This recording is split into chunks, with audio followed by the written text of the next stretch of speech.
அனைவருக்கும் வணக்கம். நாம் இப்போ பார்த்து கொண்டிருப்பது மதுரை டவுன்ஹால் ரோடு பெருமாள்குளம் தெப்பக்குளம். இந்த தெப்பக்குளத்தில் நீண்ட நாட்களாக தண்ணீர் வரக்கூடிய மழை வர நீர் பைப்புகள் எல்லாம் அடைபட்டிருந்தது. இதனால் இப்போ மதுரை சிட்டிக்குள்ளேயும் எல்லா பக்கமும் தண்ணீர் போக முடியாமல் ரொம்ப சிரமம் இருந்தது. இதை நம்ம மதுரை மாநகராட்சியினுடைய ஆணையாளர் அவருடைய கவனத்துக்கு கொண்டு சென்று அடைப்பட்டிருக்கக்கூடிய பைப் லைனை எல்லாம் சரி செய்தார்கள்.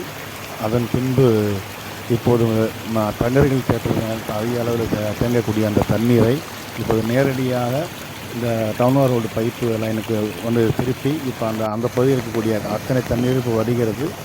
நேற்று மழை பெய்ததால் இந்த தண்ணீர் எல்லாம் இந்த பைப் லைன் வழியாக வடிகிறதா என்று நேற்று நம்ம ஆய்வு செய்தோம்.